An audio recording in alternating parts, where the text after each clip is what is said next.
Welcome to Medicine and Healthcare Around the World, the podcast where we connect with passionate people from all over the world that are making an impact within the field of medicine and health.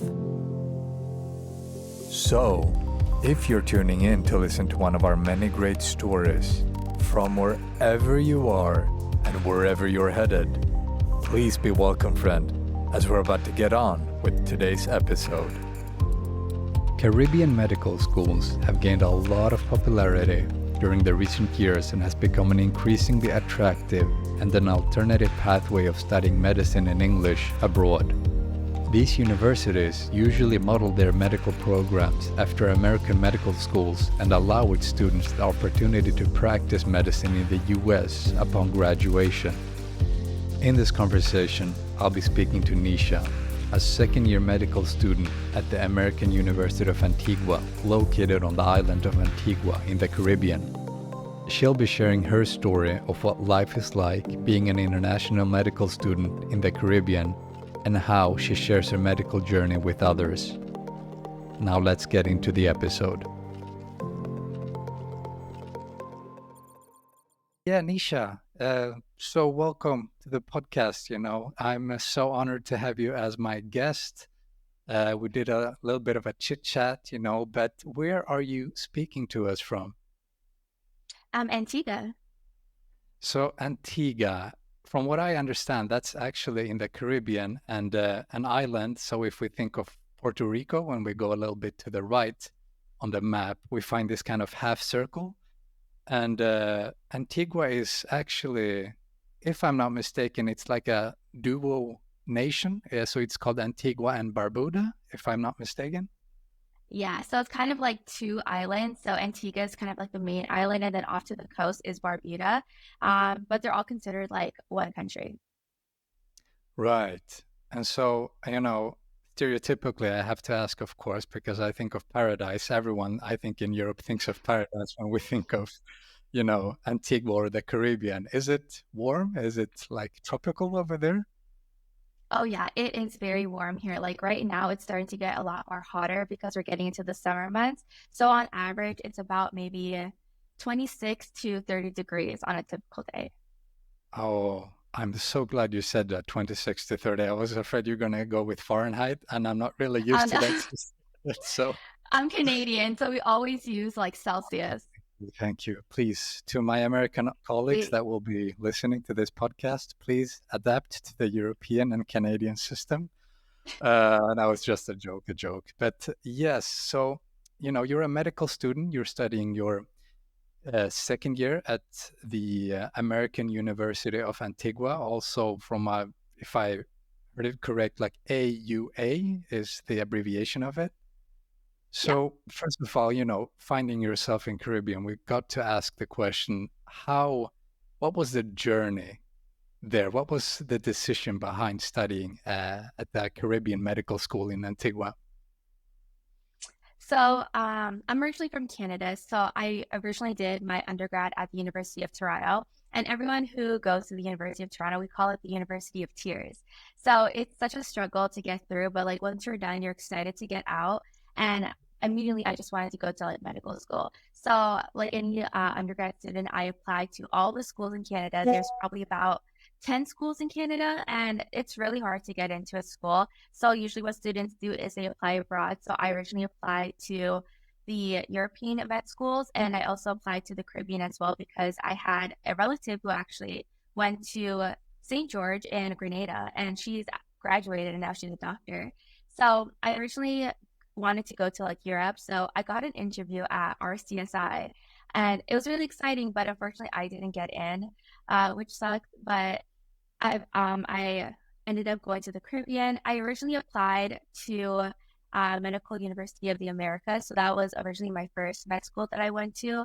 I went there for 2 years, and then unfortunately I did get dismissed there. That's pretty common in the Caribbean. And then it led me to go to American University of Antigua. And honestly, I've been loving it here. Right.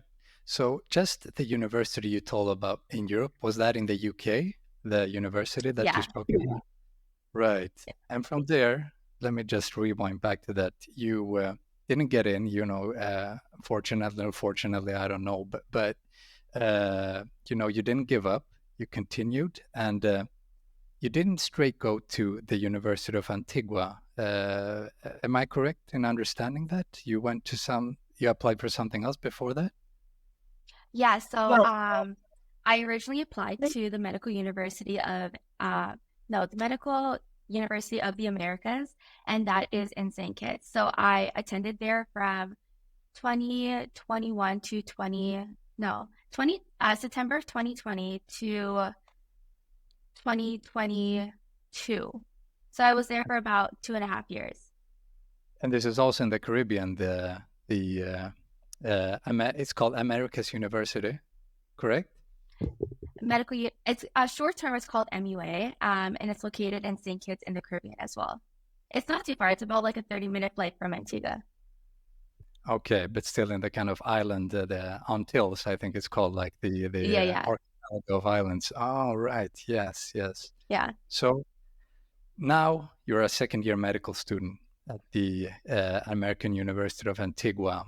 So if we could talk a little bit about that, like essentially, if we could start off with, what does a normal day look like for you as you go on about your day right now in your second year?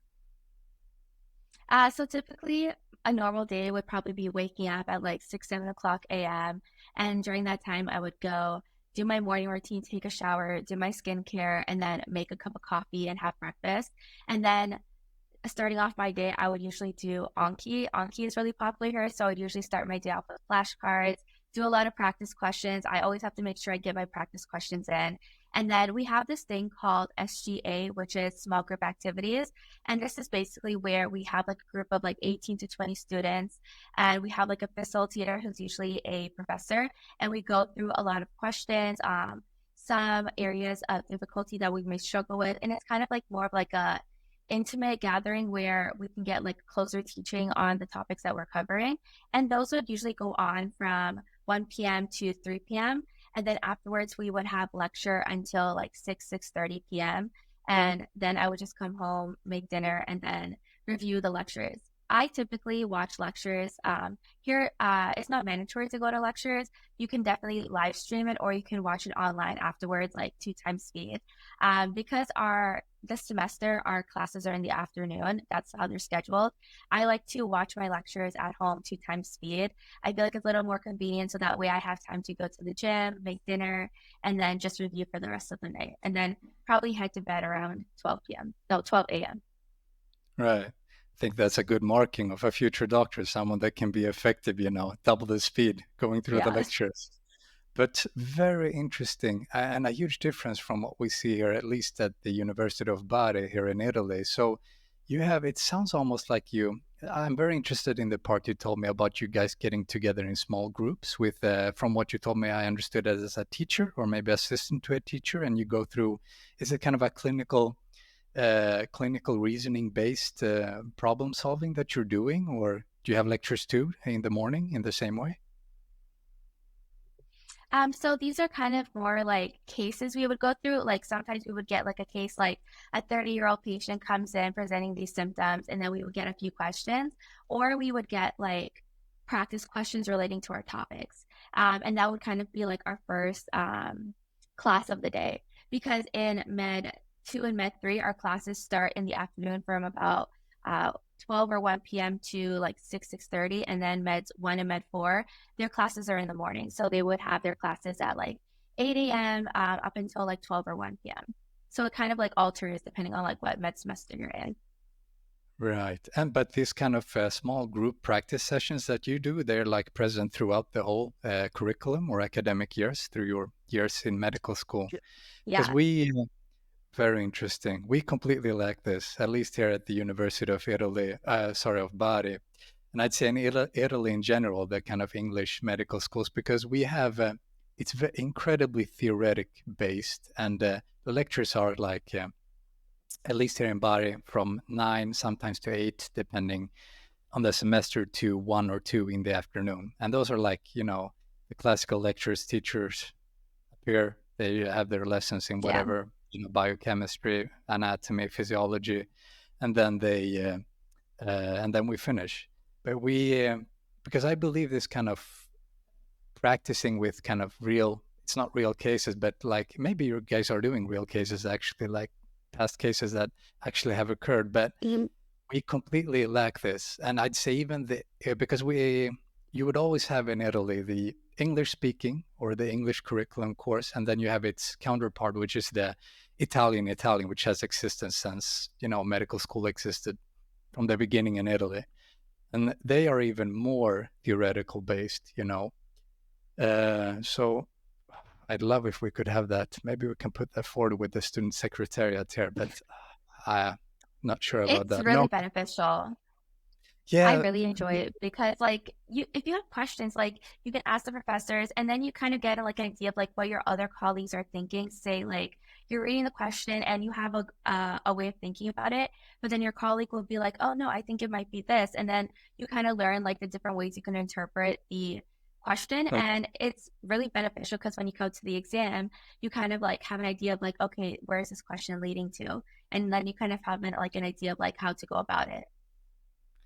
no. Hey, I completely agree with you. And actually, this part if we're gonna look a little bit about learning in general, I think it's called active learning, and there's a lot of science Yeah. that suggest that this kind of learning, the thing that you're doing and the thing that we're not, improves kind of, first of all, kind of retention of information, but also provides a lot of Yeah. kind of academic performance, so better grades in general. And I'd say, in terms of becoming a doctor, really trying to get an in-depth view of, it's really essentially practice for real life. And yeah, it's too bad that I feel a little bit, I envy you a little there about the clinical based kind of problems that you do. I mean, we could probably organize it by ourselves in a sense, going through them, but having them as a group, yeah, that's definitely beneficial. Now, let me just rewind back to, we talked a little bit about the clinical, that you guys have kind of a problem based learning part that we actually lack in Italy.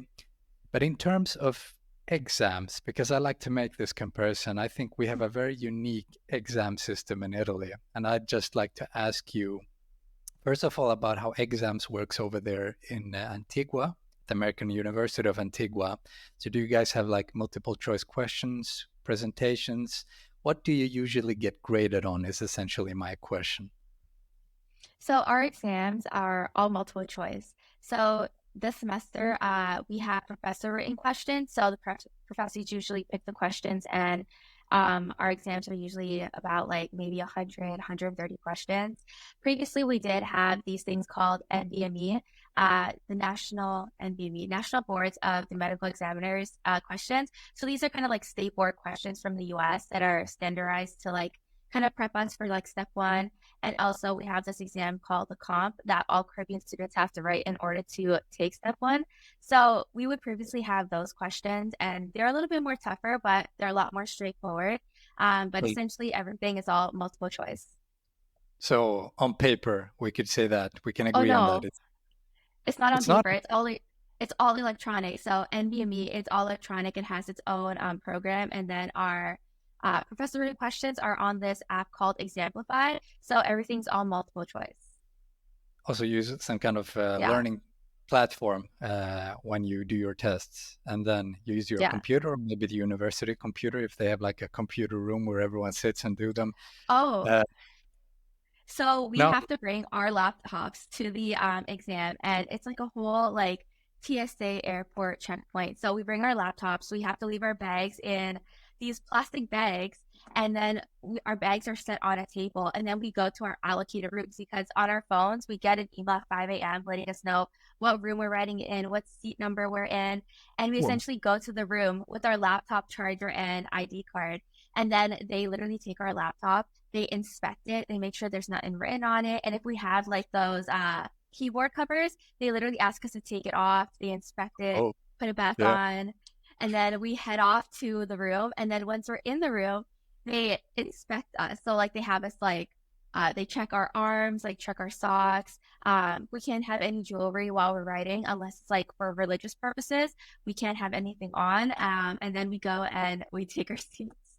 this is high security, like at the airport or Yeah, something. No, oh, I it's did not. very intense.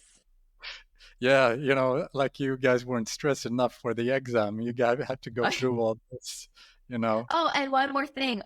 They made a new rule this semester saying that when we come to our exams, we have to be in scrubs. And there's a new rule that they implemented saying our scrubs can have zippers on it. So uh, this semester it doesn't allocate to us because they only gave us that notion like 2 weeks ago. So next semester we have to make sure we have scrubs with no zippers on it, and that's for all of our quizzes and examinations. Yeah, it's about making sure that you're in the physician position, if you know what I mean. I'm It's just too kidding. strict. It's too much security. Like it's a Yeah, lot. I think, yeah, but at least you guys seem to have like kind of high modern facility kind of thing going on compared to us. And get ready for this. Italy has a strong, strong tradition of oral exams, meaning, Really? yeah, meaning that, let's say, I actually did an exam in embryology and histology. That's one of the courses that we're taught a Yeah. few months back. And you arrive. They don't do the inspection like you guys do, but they tell you to leave your bags or whatever, and Yeah. you sit there. And we had two professors examining us because they were in this course, histology and embryology, two teachers teaching us. And you sit there and they ask you questions and you are expected to answer on that. Just a quick break and we'll head right back into the episode.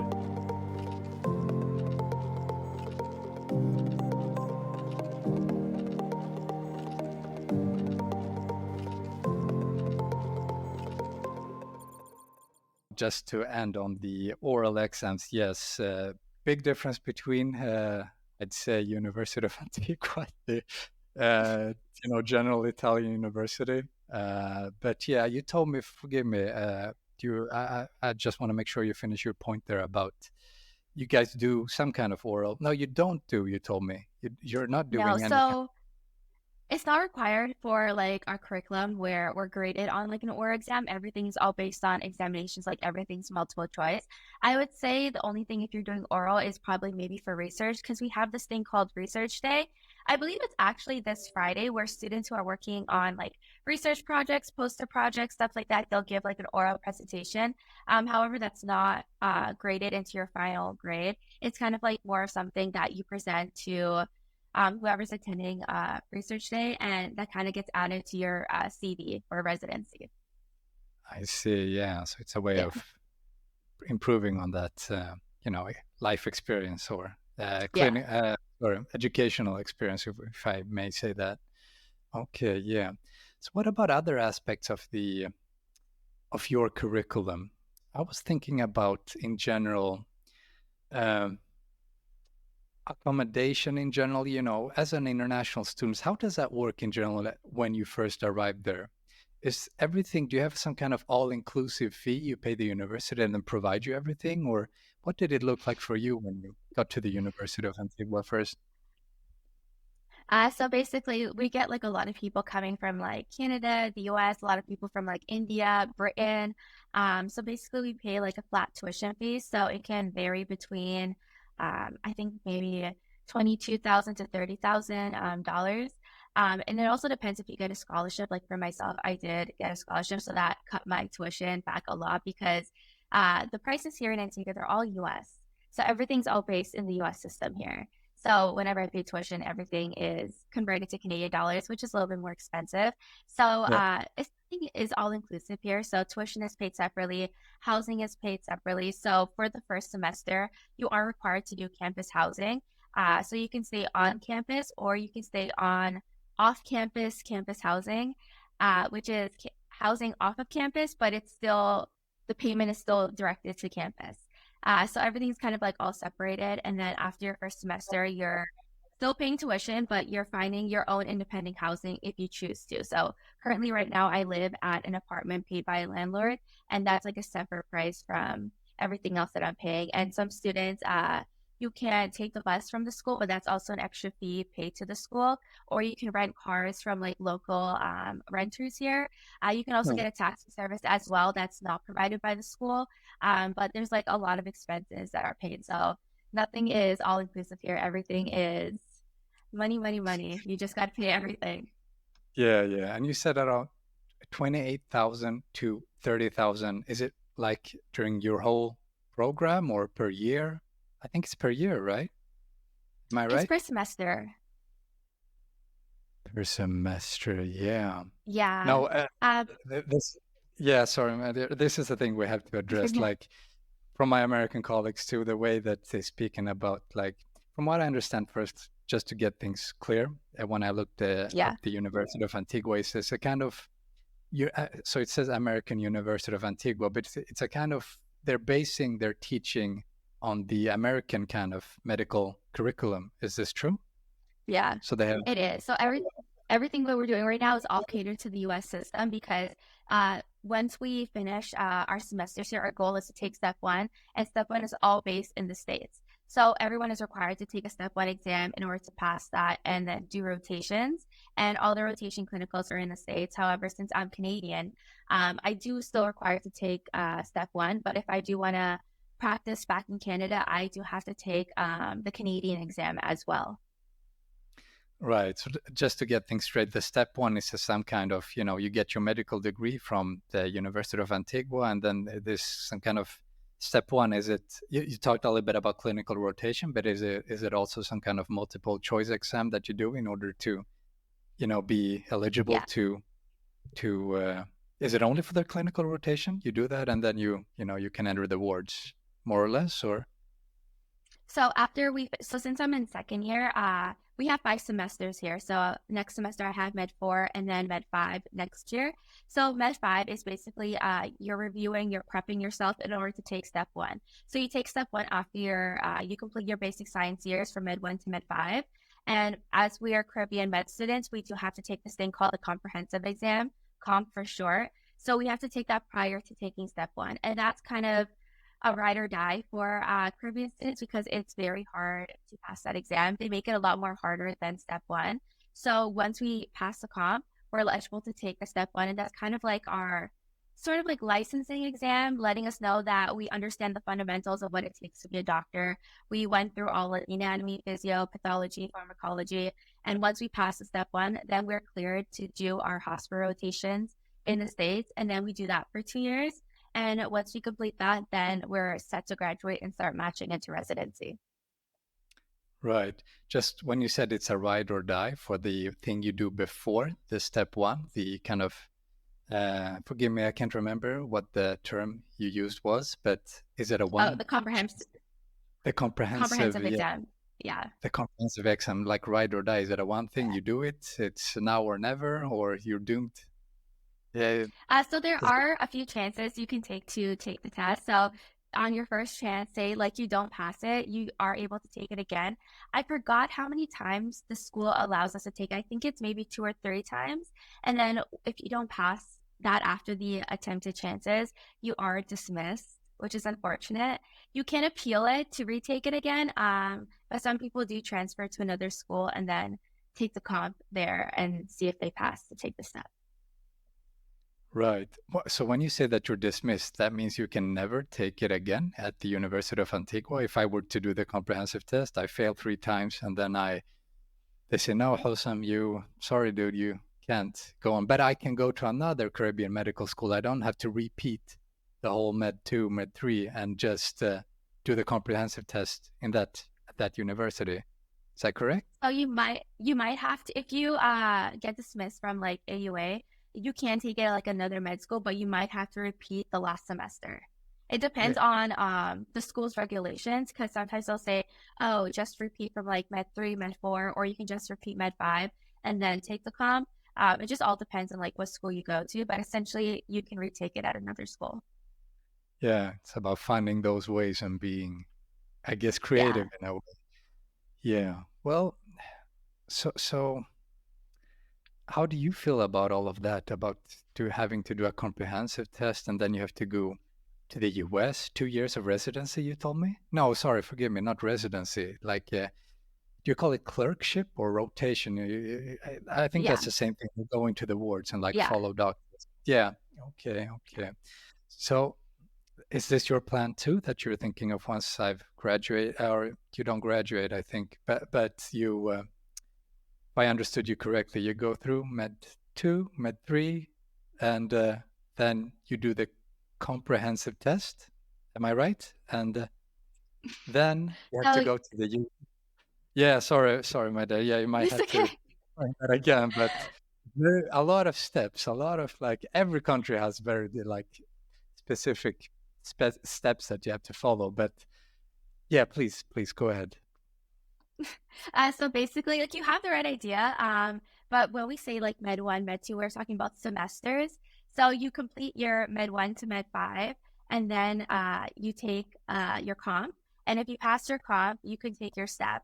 And then once you complete your step, then you go on to your rotations. So like they're basically your clerkship rotations in the States, or you can also do some rotations in Canada as well if you are Canadian.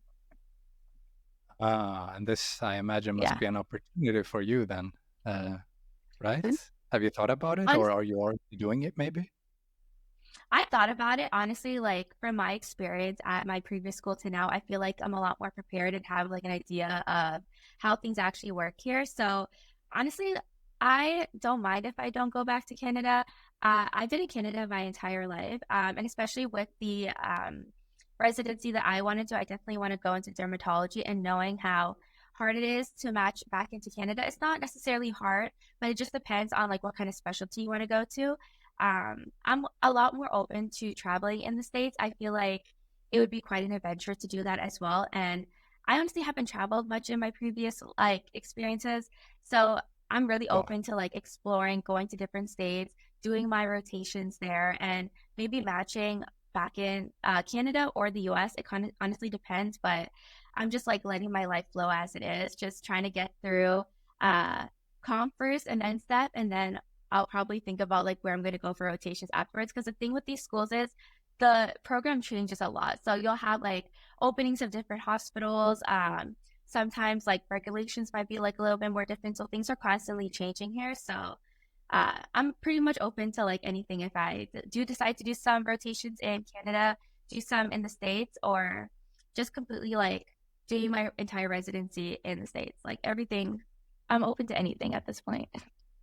Yeah, sounds like you're very much an opportunist in that kind of sense, and I think I I think if you are about to be like an international medical student, you have to have a kind of open mind of, well, first of all, like being a very international person. You know, you're open to different cultures. You're open minded in general, but also, like you said, you know, you were thinking you were open to traveling in the US and see where that would get you, where you would end up, and maybe going back to Canada. You talked about that too.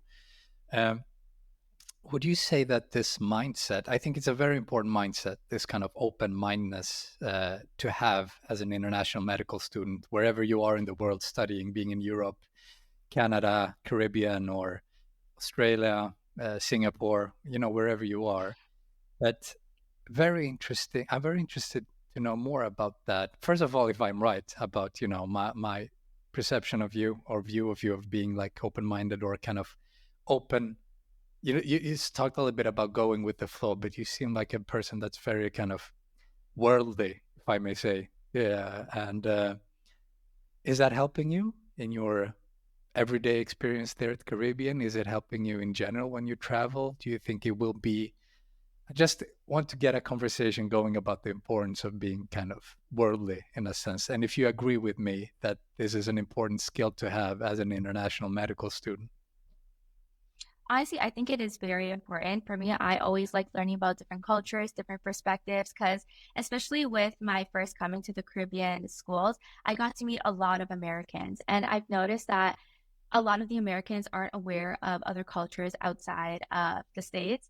Like, I know when a lot of the Americans first met me, they automatically assumed I was from a certain country when I actually wasn't. So I often get mistaken for Indian a lot. I'm not Indian.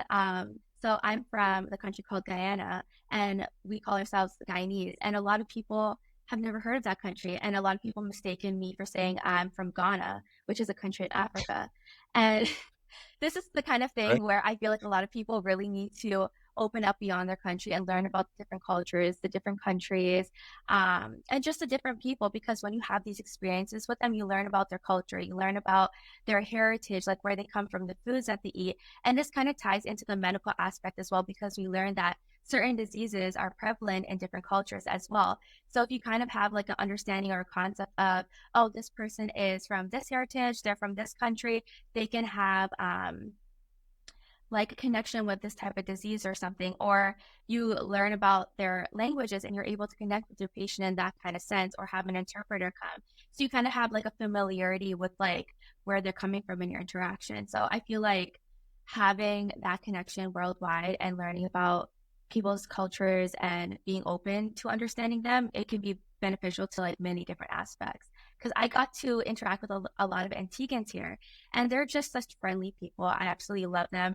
The main speaking language here is English, so they all do speak English, but it's been very interesting interacting with like a lot of people, hearing the different accents, learning how people used to live in their country, what they used to do previously before coming to med school. It's definitely like it's you learn a lot from them, and you can definitely use that in your medical practice. Absolutely agree. Before I go on about that, I'm very interested in hearing more about the Antiguan culture and what it's like. Mm. You know, I think you make such a good point with the how traveling like this, but it's also, getting yourself rooted into another culture, You know, how it really helps in your future physician role with the doctor-patient relationship, especially when you meet people from other cultures, you know.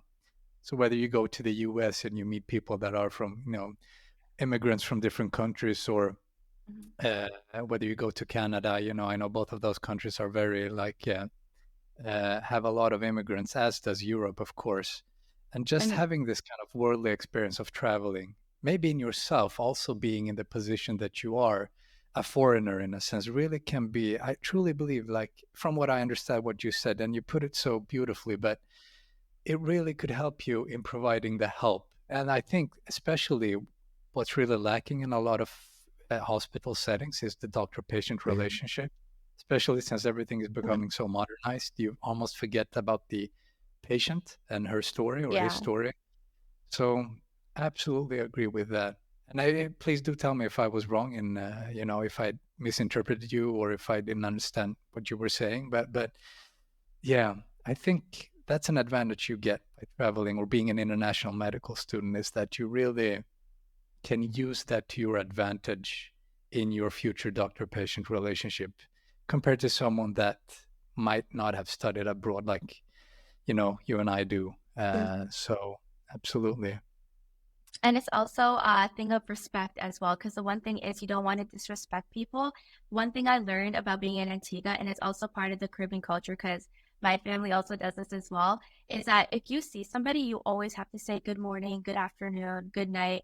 You always greet them no matter what. And like I always did that growing up. Like if I passed by like my uncle for some reason and I didn't say good morning, that was very disrespectful. So you always have to do that. And that actually happened in one of my clinic rotations. So we were up there at the clinic, and there were like a lot of Antiguan patients there. And there were three of us from the school in my class. And we went up to this clinic, and it was our first time there. And we were so confused.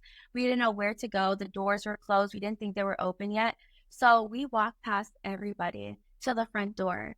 And everyone took that as very disrespectful. And at the moment, I wasn't paying attention to my environment. I was like, okay, I'm here. Where do I go? Who do I meet? Like, what do I do? Like, I was going through like so many different things of like, what was I expected to do on this rotation? Because we didn't have any professors or anything with us. The bus just dropped us there. And yeah, we were on our own. So when we walked past everybody, the nurse came by. There was like one nurse there. She was like cleaning up the place, and she was like, "The patients outside are actually really upset because we didn't greet them good morning, because it was about 8 a.m. at that time, and we had just walked right by them, and they mistook that as." oh, we thought we were better than them. And we were like, no, that was completely not it. Like we weren't paying attention because we were so confused as to where to go and we wanted to make sure we were there on time. So we went back outside, we apologized to the patients, and we were like, we're so sorry we didn't greet you guys. We were just in our own world trying to figure out like where to go. But it gives you a sense of respect that you're respecting the patient's culture, you know how to greet them, and you're just like making sure you build that good relationship with them. Interesting. It really goes to show, even if Yeah. you make a mistake, you can always repair it with a little bit of Oh asking yeah. for forgiveness, you know. But about that Antiguan people, so one of the things is, okay, you have to say good morning, you know, very social culture, it seems like, Mhm. you know, when you see someone, Yeah. I don't know if random guy on the street, you say good morning, but at a hospital setting, at least, it seems like, you know.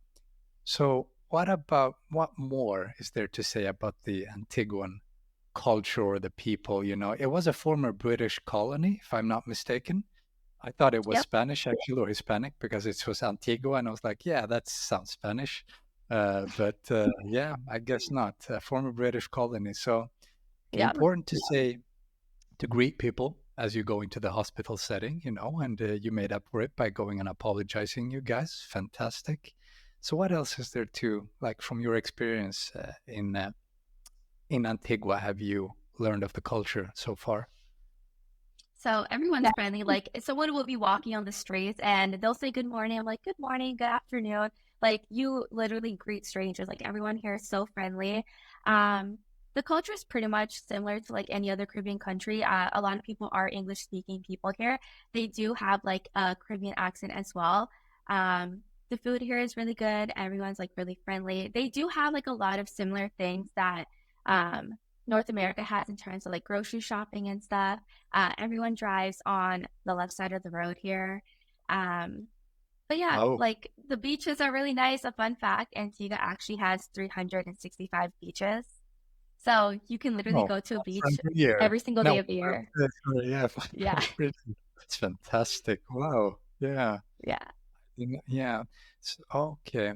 I do believe just when I looked at Antigua also, it's a very, you know, the economy is heavily dependent on tourists. And so I imagine Yeah. that might be one of the reasons for the kind of, if I may say, Americanized, because the majority of them Yeah. are from America, the tourist kind of business or section. And so I imagine that And might be. England too. We have like a lot of British visitors, and a lot of them actually own businesses here as well. So you see a lot of people having houses here, a lot of the Americans and a lot of the British people, and they'll own businesses, houses, like a lot. You'll see like a lot of foreigners actually like living here because it's so nice. And yeah, Now, like yeah, just we'll get to that later, you know, about your YouTube channel and Instagram and the thing you post there. But from what I've seen, it looks, I mean, wow, you know, when you see the background of the palm trees, we do have it here in Bari too, but it yeah, doesn't look as nice as it does in Antigua for sure.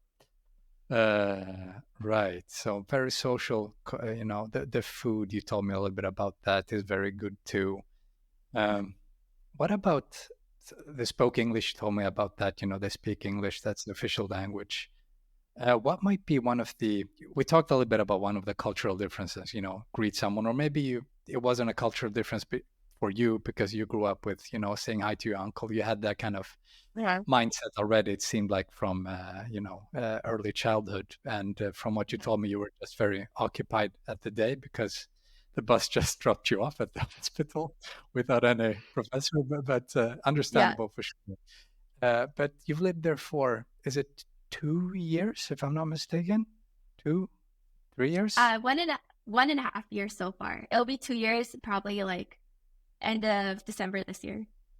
Gotcha. So 1.5 year more or less. So Yeah. what more? You know, you've lived there for 1.5 year. What are some of the other cultural differences that you've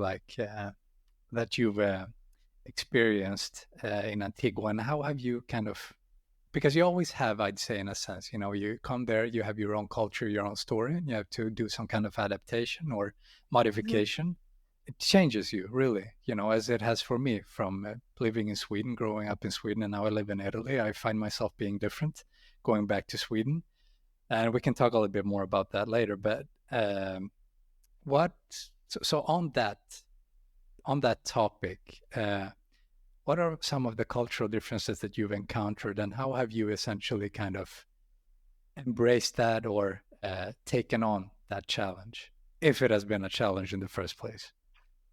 Honestly, I don't think there is any other cultural difference that I've experienced besides like making sure I greet people. I would say it's more of kind of like island challenges that I've had because we're coming to a new country. It is very different in some aspects compared to like North America with what we're used to, such as making sure we drive on the left side of the road. Like in my head, I'm always singing Beyonce to the left to make sure I stay on the left side of the road because I always like don't want to get confused. Um, Another thing is there's like a lot of bugs here. So you just have to always keep like bug spray on you. The water here is very different. It's a lot more like hard mineralized water. So you always have to make sure that you have a water filter on your shower. It does help to a certain extent because when I first came to the islands, my skin broke out like crazy and it was just like a huge adjustment. And the water pressure, don't get me started on the water pressure here. It's not the same as back home. So it's just No. something you have to get used to when you take your showers. Um, and the hurricanes. I was not used to hurricane season here on the island. So they do get hurricanes and earthquakes here. Last year, I actually experienced my first earthquake and first hurricane in a span of a few months. And it was a lot because hurricane season is from May to October here or May to November around that time. So we're always getting emails from the school warning us like, oh, a hurricane's coming off the coast of Africa. Sometimes we might just get like a tropical storm, like the hurricane will not actually hit us. But it's kind of scary to think about because we actually had a hurricane supposing to come and hit Antigua, where the guys had to come shut our hurricane shutters. We had to bring our furniture inside to our apartment, but thankfully it just didn't hit us. It literally went around the island and hit Barbuda, our sister island, and that was crazy. Like it was insane. And then we had a earthquake um hitting I think Guadalupe, and then we felt the aftershocks and it was like 4 a.m. in the morning and my bed was like shaking. And I was like, what is that? It woke me up. And then when I woke up, I realized, oh, it was an earthquake. It was like a 4 point something magnitude earthquake that we felt. And I'm like, that is something like I have never experienced back in Canada. So like there's like so many differences that you kind of get used to and it kind of makes you like more open in life, seeing like, oh my gosh, other countries actually experience this. Like this is something you actually have to take account of when you live here. So I feel like that was some of the challenges that I had to keep in mind. And also, I think another main thing is the grocery shopping.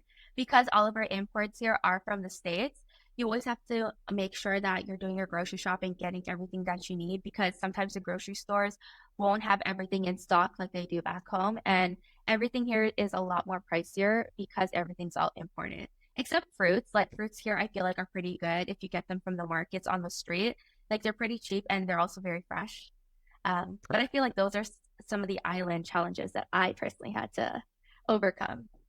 Yeah, yeah. Just first of all, what's a hurricane drawer? It's some kind of window protection that you put, or you talked Oh about. yeah, so on our windows we have like these shutters. They kind of look like my closet things. The Yeah. shutters things, like they're like shutters that cover the window and they kind of bolt that. So like if like I have palm trees by my window, so if the wind comes and like knocks down a tree, it won't smash open my window.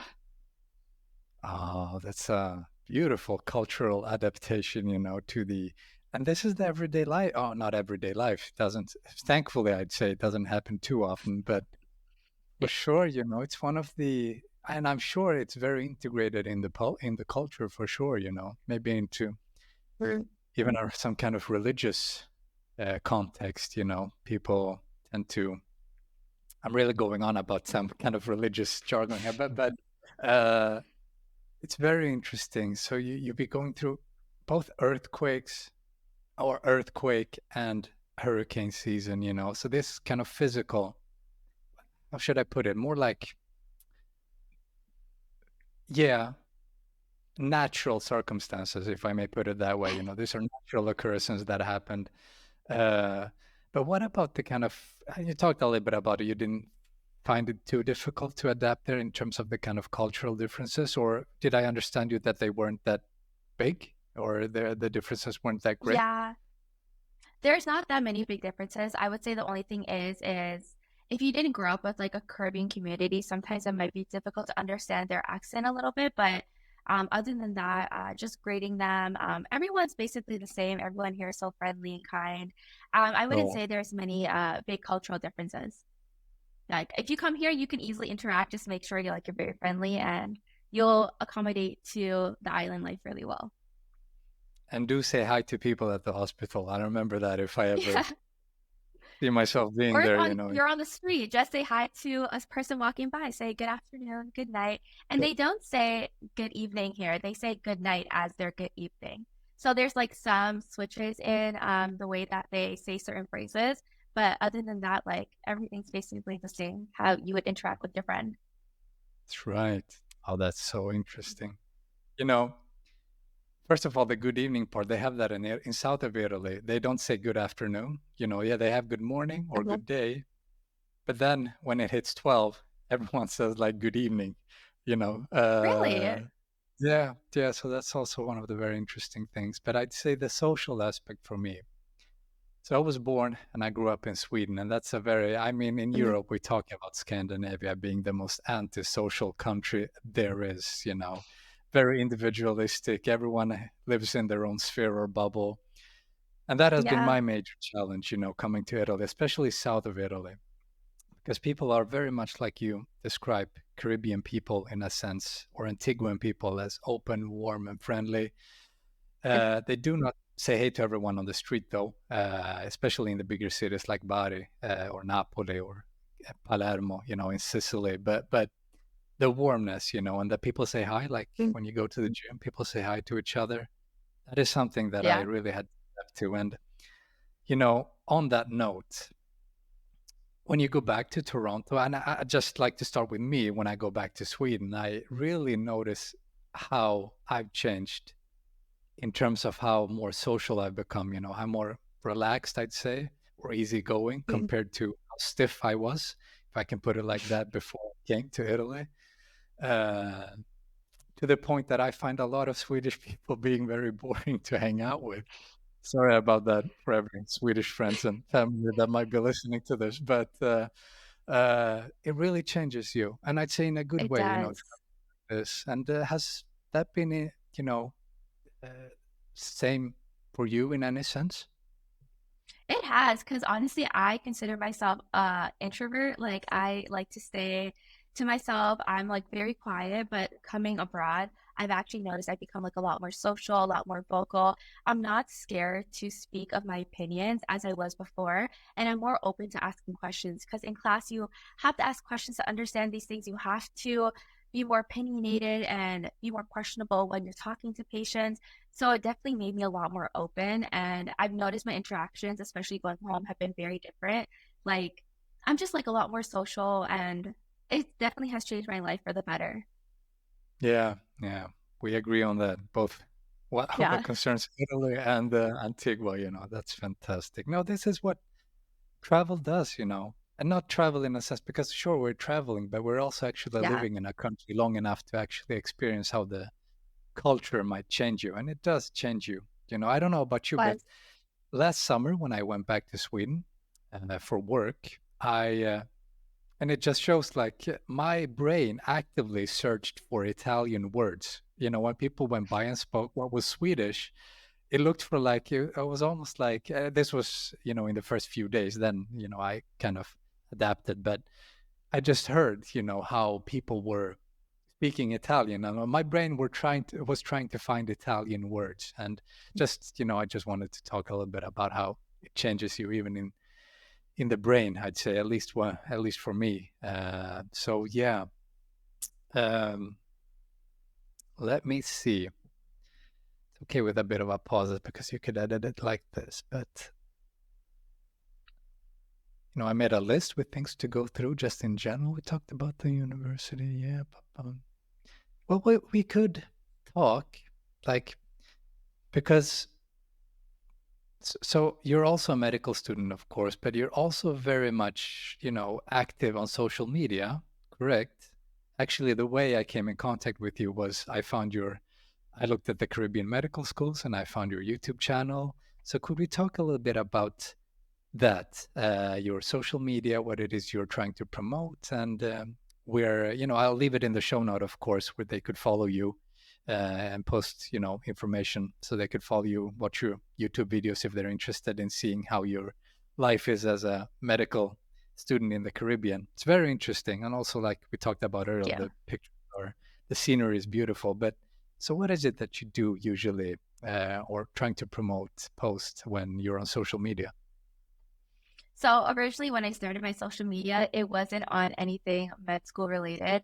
I originally did it all on skincare and makeup because I used to work back at this company called Sephora. So I was really intrigued in doing that kind of aspect. And I feel like once I got to the island, I wanted to document my life because it was like very interesting. And when I Googled like Caribbean med schools, I didn't really find anything. Like that was the one thing because when I essentially moved to St. Kitts in my old school. That was the first time I was ever leaving home. It was the first time I was ever living by myself, let alone in a new country and an island. So it was very kind of scary. It was exciting, but I was also nervous.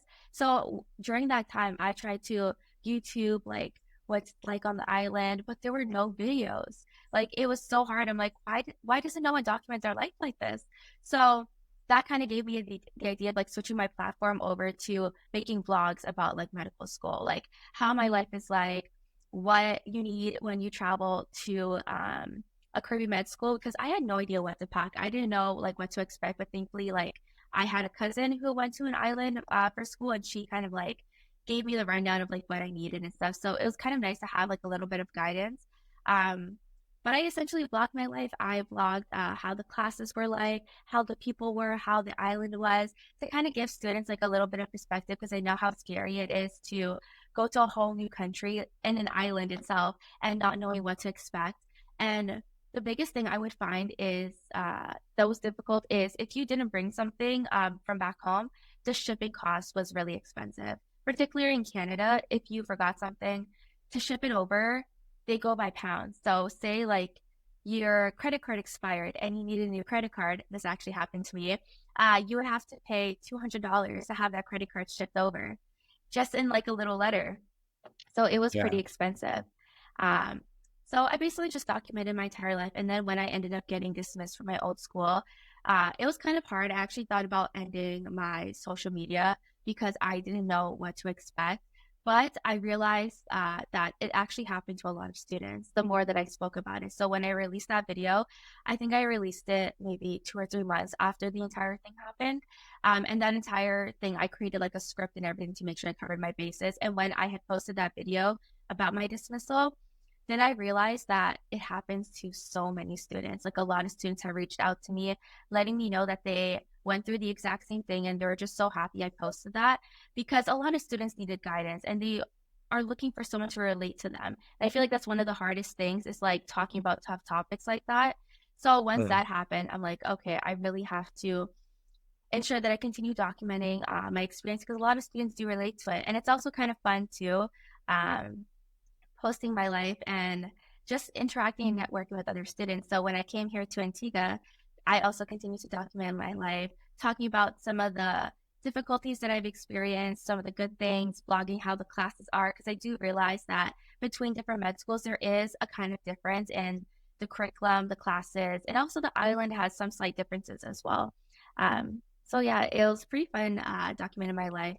On Instagram, I make like little vlogs. I do like little memes and skits, kind of like relating to the medical school life because it's not easy being a medical student and studying abroad. There are some difficulties, and I feel like as med students, the hardships we can relate to and we can laugh about them because we relate to them so much. So it's been Yeah. pretty fun, and I really enjoy vlogging. The only thing I don't like is the editing. The editing takes forever. Agreed. I, Yeah. we can 100% agree on that. Once we get an income, when we monetize our social media, we can probably get someone else to do that. But at Oh least my as of gosh, now, someone actually reached out to me about that. And you know how much they were charging to edit videos? no, how much? It was like 2,600 US per month to edit a video, one video a Too, week. too much. You're And I'm better like, off with sorry, I can't afford that. I'd rather spend an entire night just staying up editing videos. Yeah, yeah. I guess we have to put in the hard work, you know. Now you talked about Yeah. the hardship of being a medical student, let alone, you know, being an inspiration, I imagine, for many people out there, you know, for let alone, you know, pushing this social media forward. You know, you're also, I'd say that's a job too, you know, unpaid job as of now, at least for me. Hopefully your journey is going a little bit better, but you know, really glad to hear it. I'm really glad to hear that, you know, so people reached out to you about and if it's okay, you know, if you don't want to talk about it, just let me know and I'll edit this out or we just stop the subject. But about the dismissal, you know, so this was before Brilliant. you came to Antigua, you were dismissed from the previous medical school, if I understood you correctly. Yeah. Yeah. And still, you found a way to get back up and continue the journey. Yeah, it was honestly, it was very difficult because I've never experienced something like that in my life ever. I didn't even expect the dismissal to happen when it did. It was completely like out of the blue. So when it did, I was an absolute mess. I'll be honest, I was a mess. Like I didn't know what to do with my life. I didn't know who to talk to about it. I didn't even know if I should talk about it because I feel like that's another thing where your family comes into play and they're like, don't tell anybody, like this is so shameful, like that kind of aspect. But then you realize, like, before I even get into that, during that dismissal time, I was like very sad and I was like, do I even continue medicine? Like, is this something of my calling? It's not like I had failed everything. It was like literally one grade that determined my entire dismissal. And there was like a lot of miscommunication at my school that basically ruined everything. I actually have the video where I go more in depth about that. But at that time, I was like, okay, do I even reapply to medical school? Like, what do I even do? Like, do I go back and do my master's? What would I even do my master's in? And I was just like going through like all these scenarios in my head. And I was like, you know what? I have worked way too hard for this. I have already done my 2 years of my basic sciences. Like, I already know everything. Let me apply to medical school again and see if I get in and this is my calling. I told myself if I don't get in, that means it wasn't meant for me because I'm a big believer of everything happens for a reason. And I'm like, Sure. okay, this happened for a reason. If I get into medical school, I will continue. If I don't, then I'll just call it quits, go home, and think about what else to do with my life. So that's when I applied to like AUA, I applied to St. George, Ross. I applied to a variety of different schools. There are some schools who didn't take transfers. And one of my friends at my old school, he had a friend who previously attended Ross University, which is like a medical school in the Caribbean. And they actually came to AUA here in Antigua. So I had a conversation with her and I was like, okay, let me apply to the school. Because honestly, like prior to attending MUA, I've never heard of AUA. So I applied and I eventually got in and I was like, okay, this is amazing. So that's how I ended up coming here. And it just gave me Sure. a whole different perspective on life, saying like, no matter what happens, like you're always going to fail, but that shouldn't deter you from determining your dreams.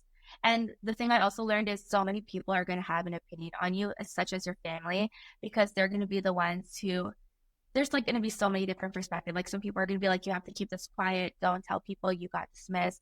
Or they're going to like say like, is medicine really for you? Like who's going to want a doctor who failed out of medical school? But honestly, at the end of the day, you are the only person that determines your life. You cannot let anyone else's opinions affect you because at the end of the day, everyone is going to have an opinion about your life, whether it's good or bad.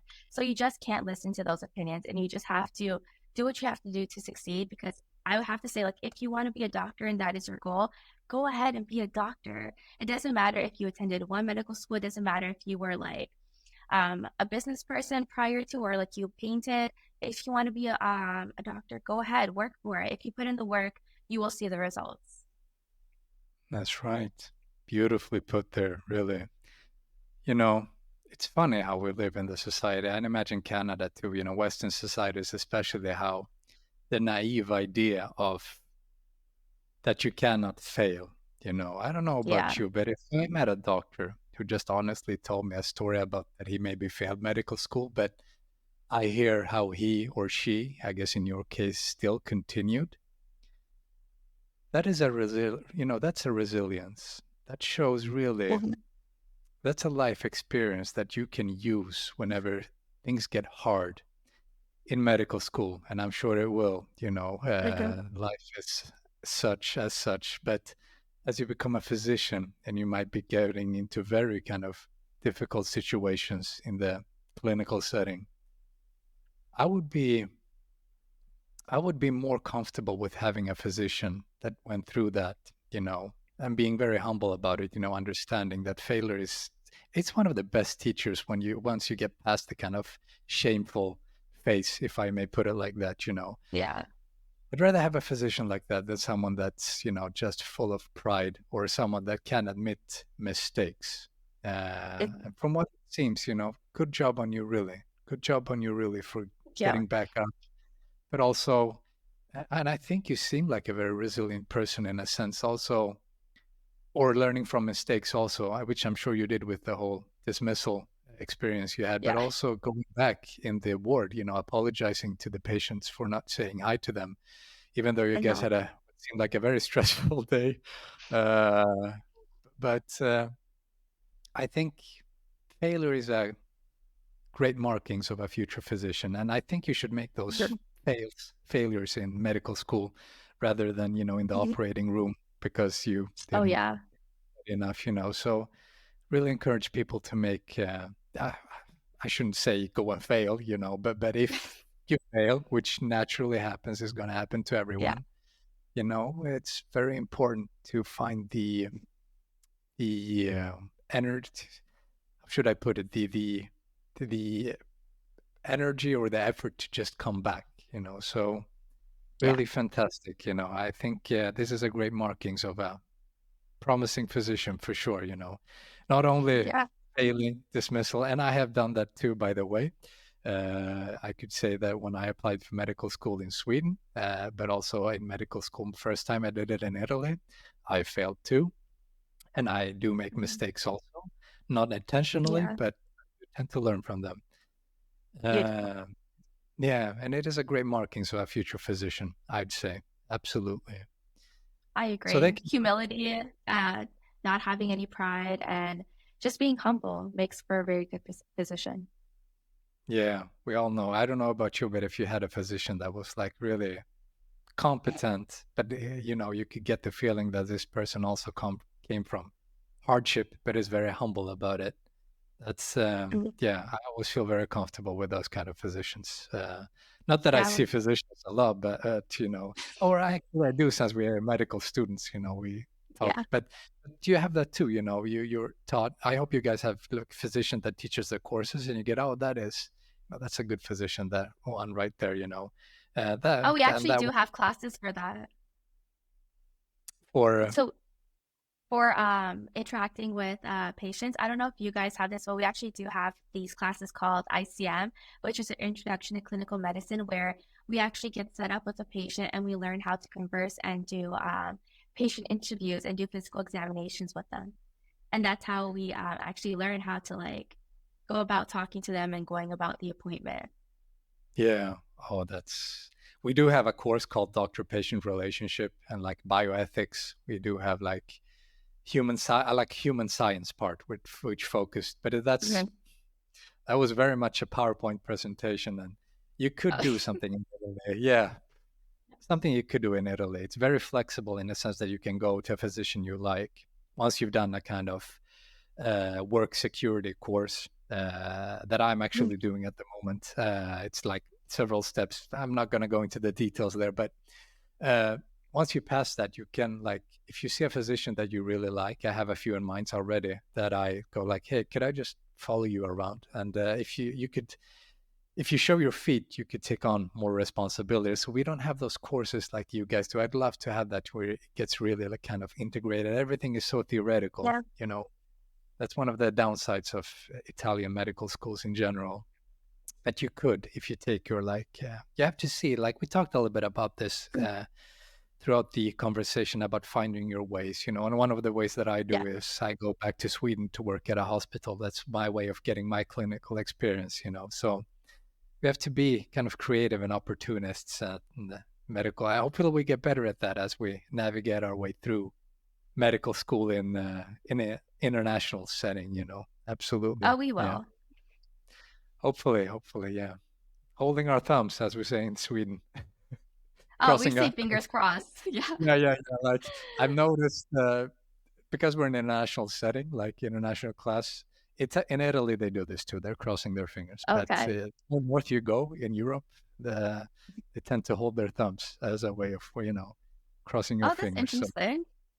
yeah, cultural differences. Oh, But yeah. we'll put, people can follow you on YouTube, on Instagram. Are there any? Have I forgotten any other kind of social media outlets, or is that where you are active? I'll put the information in the show notes, both on Spotify and YouTube, and on Apple Podcast, of course. But are there any other places where people can follow you? Oh, yeah. There's YouTube, Instagram, TikTok, and Reels or Twitter, or I think they call it X now. They do call it X now, yeah. But Yeah. old habits die hard. Yeah. But yeah, Twitter and X. Yeah, we'll make sure to put that in the show notes for sure. Yes. Well, I think this sums up really the conversation. We'll have a bit of after talk once we end the recording, but I'd really like to thank you. Not gonna lie, I was of course nervous since this is my first podcast interview I do with anyone, and I'm so grateful that you took the time really to show up to do the interview and give hopefully what will be to a lot of people a very kind of inspiring conversation from you and what it might be, get a clearer view of what it might be to study at the American University of Antigua.